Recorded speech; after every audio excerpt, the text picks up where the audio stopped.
बिस्मिल्लाहिर्रहमानिर्रहीम। अस्सलामुअलैकुम। Welcome to our style with Naaz. तो कैसे हैं आप सब? उम्मीद करती हूँ आप सब खैरियत से होंगे, ठीक ठाक होंगे। आज मैं आपके साथ प्रिंसेस कट कुर्ती की कटिंग शेयर करूँगी और ये कुर्ती मैं मीडियम साइज़ में बनाऊँगी।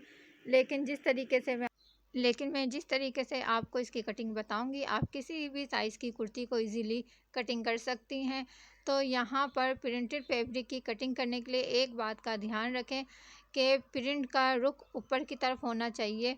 यानी कि अगर इस तरीके का आपके पास प्रिंट आ रहा है कि ऊपर और नीचे सेम होता है तो फिर मसला नहीं है, वरना फिर आप बैक और फ्रंट का पार्ट सेंटर से कटिंग करके और इसके प्रिंट को एक रुख के ऊपर रखकर और फिर आपने कटिंग करनी है।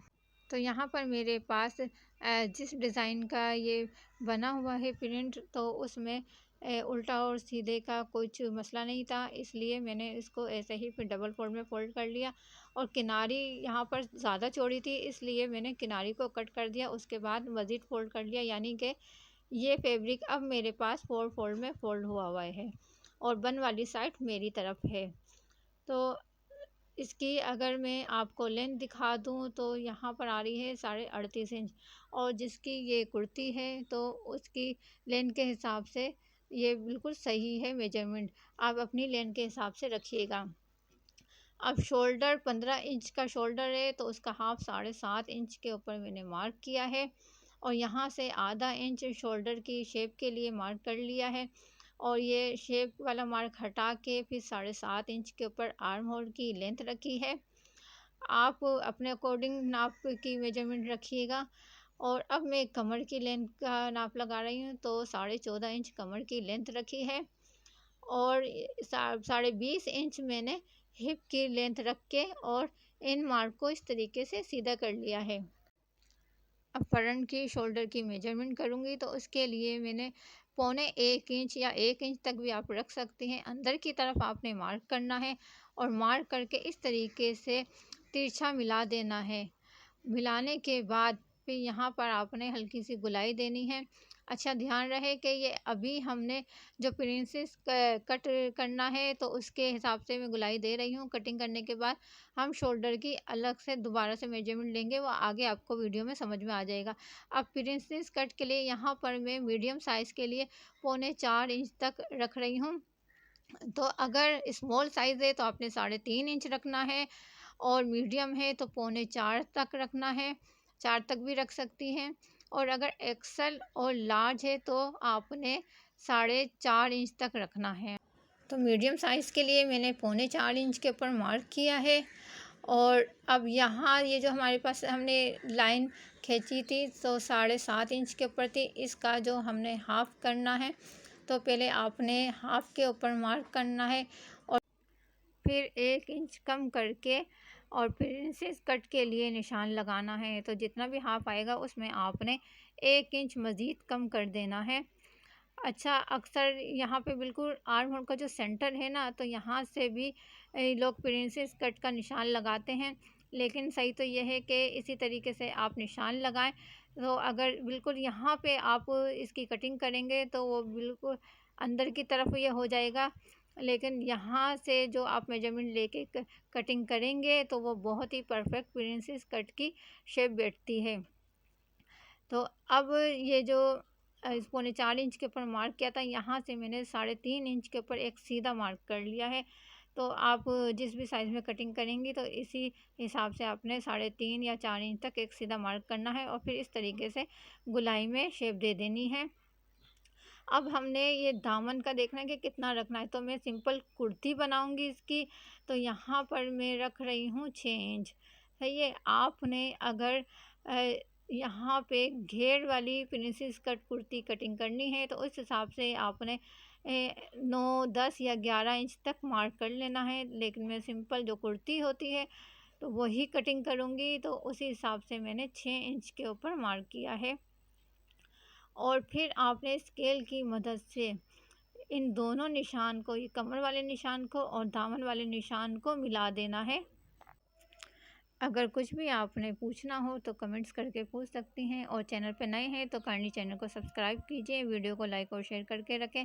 और बेल के आइकन को भी लाजमी से दबाएं ताकि मेरी हर नई आने वाली वीडियो का नोटिफिकेशन आप तक पहुंच सके। अच्छा, अब यहाँ निशान से मैंने आधा इंच छोड़कर इसको कट कर लिया है। और आपने ये जो कंधी वाला निशान है यहाँ से आपने निशान के ऊपर करना है। सिर्फ ये जो सेंटर से हमने प्रिंसेस कट की कटिंग की है वो निशान से हटा के आधा इंच जो हमारा सिलाई में जाएगा, तो उस हिसाब से फिर आपने कटिंग करना है। अब इस वाले हिस्से को जो हम साइड की इसकी कलियां कटिंग करेंगे ऐसे ऊपर चढ़ा के रख लेना है और देख लेना है कि कहाँ पे सेट आ रहा है। तो कम से कम आधे इंच तक आपने ऊपर चढ़ा के रखना है। गुलाई वाले हिस्से की तरफ थोड़ा सा ज़्यादा चला जाएगा तो उसकी जो कटिंग है हम मैं बाद में करूँगी। आपने इस तरीके से पहले मार्क कर लेना है। इसके साथ साथ सेंटर वाले जो पैनल है इसके साथ साथ ये देखें निशान लगा लिया है मैंने। और आपको नज़र भी आ रहा होगा कि वहाँ की तरफ कलियों में गुलाई वाली साइड में थोड़ा सा फैब्रिक ज़्यादा है, वो हम बाद में कटिंग करेंगे। तो अब मैं चेस्ट की मेजरमेंट ले रही हूँ, तो यहाँ पर मैं चेस्ट रखूँगी 9.5 इंच रखी है, तो आप अपने हिसाब से रखिएगा। और कमर की चौड़ाई वो मैंने 8 इंच रखी है और हिप्स की चौड़ाई मैंने 10 इंच रखी है। फिर आपने इन मार्क को स्केल की मदद से मिला देना है।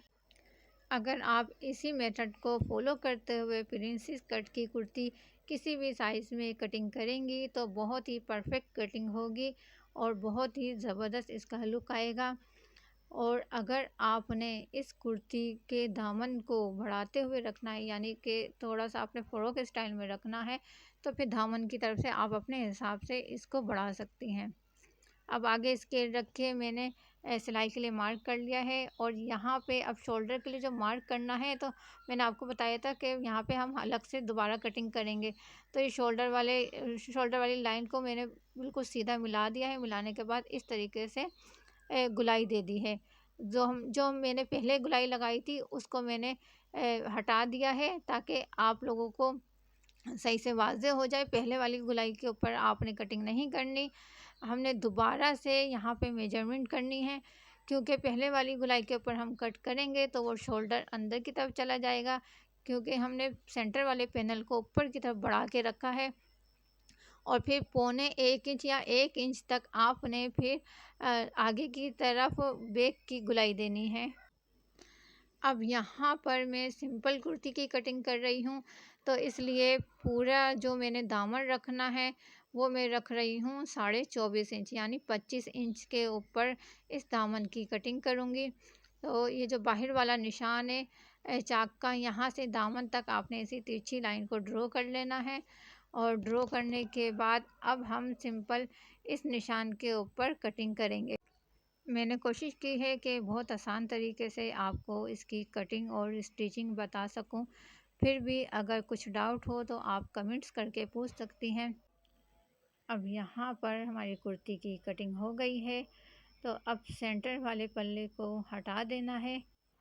अब ये जो साइड की कली है, तो यहाँ पर ये जो हमने निशान लगाया था, निशान से आधा इंच जितना सिलाई में जाएगा, बस उसी हिसाब से कपड़ा छोड़ के बाकी ये एक्स्ट्रा फैब्रिक को कटिंग कर लेना है। मेरे इस चैनल पे आपको बहुत ही आसानी के साथ कटिंग और स्टिचिंग सीखने को मिलेगी। तो आप लोग चैनल पे नए हैं तो काइंडली चैनल को सब्सक्राइब कीजिए, वीडियो को फुल वॉच किया करें। अब यहाँ अब फ्रंट के आर्म होल की मज़ीद कटिंग करनी है, तो बैक वाली कलियों को हटा दें और ये फ्रंट वाले दोनों पार्ट को लेकर फिर फ्रंट वाली जो हमने आर्म होल की निशान लगाई थी वो कटिंग कर ली। इन कलियों को कट करके सेंटर से अलग कर लिया है। और यहाँ पर ये देखें इस तरीके से हमारी कटिंग मुकम्मल हो गई है। आई होप कि आपको यहाँ तक समझ में आ गई होगी। फिर भी कुछ डाउट हो, कुछ पूछना हो तो कमेंट्स करेंगी तो फिर मैं जवाब दे दूँगी आपको। और यहाँ पर मैंने चाक की तरफ और कमर की तरफ कट लगा दिए हैं। अब मैं आपको ओपन करके दिखाती हूँ। तो मेरे पास यह टेबल छोटी है इसलिए आपको फुल नहीं दिखा सकी, तो यहाँ तक आप देखें। उसके बाद मैं स्टिच करके फिर आपको दिखाती हूँ। और यहाँ पर मैंने पाइपिंग लगानी है, तो इसके लिए बिल्कुल मेरे पास ये आड़ी पट्टी है, तो आपने भी आड़ी लेनी है, सीधी नहीं, क्योंकि हमने राउंड में पाइपिंग लगानी है। लेकिन उससे पहले आपने बैक वाले हिस्से को अलग कर लेना है। जो बैक वाली साइड की कलियां हैं और सेंटर का पैनल है वो आपने एक साइड में रख देना है। सिर्फ फ्रंट वाली कलियों को, फ्रंट वाले पैनल को ले लें। चलें अब चलती हूँ मशीन पे और यहाँ पर अब मैं आपको स्टिचिंग दिखाती हूँ। तो मैंने पाइपिंग नहीं बनाई, मैं डायरेक्ट ही लगाऊंगी। आप पाइपिंग को एक सिलाई लगा के पहले बना भी सकती हैं और फिर लगाएं। अब मुझे इसका रुख कलियों की तरफ करना है, इसलिए मैं पैनल के ऊपर लगा रही हूँ। अगर आपने अंदर की साइड में करना है फिर आप कलियों के ऊपर पाइपिंग लगाएं और उसके बाद जब पैनल पे अटैच करेंगी तो फिर उसका रुख अंदर की तरफ आएगा। और इसकी जगह पर, पाइपिंग की जगह पर आप लेस भी लगा सकती हैं। तो चाहें तो फिर आप लेस लगा लें, जो आपको सही लगे। अब ये दूसरी तरफ भी आपने इसी तरीके से पाइपिंग लगानी है। सिर्फ आधा इंच का ही गैप लेना है जितना हमने कटिंग में छोड़ा था। ये पाइपिंग मैंने लगा ली है। अब कली को नीचे की तरफ रखा है और ये पाइपिंग वाले हिस्से को ऊपर की तरफ रख के और आधा इंच का दबाव रखते हुए और लब की सिलाई से मैं अटैच कर रही हूँ। तो यहाँ पर देखें ये पाइपिंग का रुख अब कली की तरफ जाएगा। अगर लेस लगाएंगी तो भी आपने इसी तरीके से लगानी है। तो फ्रंट मैंने मुकम्मल कर लिया है और बैक की भी मैंने एक कली को जॉइंट कर लिया है। बैक को की कलियां जो है वो मैं सादी ही जॉइंट कर रही हूँ और दूसरी मैं आपको करके दिखाती हूँ। तो सेम आपने आधा इंच का दबाव लेते हुए और सिंपल सिलाई लगा लेनी है। और सिलाई लगाने के बाद फिर इसके ऊपर लब की सिलाई लगानी है ताकि ये जो कलियां हैं वो बहुत अच्छी तरीके से बैठ जाए। अगर आप सिलाई नहीं लगाएंगी तो फिर ये साइड से उठी उठी बुरी लगेंगी, लेकिन आपने सिलाई लाजमी लगानी है। तो यहाँ पर मैंने बैक और फ्रंट दोनों को मुकम्मल कर लिया है। आर्म होल की तरफ से अब मैं थोड़ी सी छाटी करूँगी क्योंकि लगाते हुए ये कोने निकल जाते हैं, तो फिर आपने भी पहले इसकी थोड़ी छाटी कर लेनी है। तो यहाँ पर देखें ये फ्रंट तैयार हो गया है और ये बैक भी तैयार है। और आज की वीडियो को मैं यहीं पर ख़त्म करूँगी। और इसके बाद जो मैंने इसका नेक बनाया है ना, और कमाल का माशाल्लाह से वो नेक बना है, ऐसा डिज़ाइनर नेक जो कि आपको यहाँ यूट्यूब के ऊपर कहीं भी देखने को नहीं मिलेगा। तो वो नेक लाइन आपने लाजमी से देखनी है। सिंपल भी है, खूबसूरत भी है। वो वीडियो आपने लाजमी से वॉच करनी है। वीडियो पसंद आई हो तो अपने कमेंट्स का इज़हार कीजिए, लाइक कीजिए और शेयर कीजिए और अपना रखें बहुत सारा ख्याल। मिलती हूँ एक और नई वीडियो के साथ। मुझे दीजिए इजाज़त। अल्लाह हाफिज़।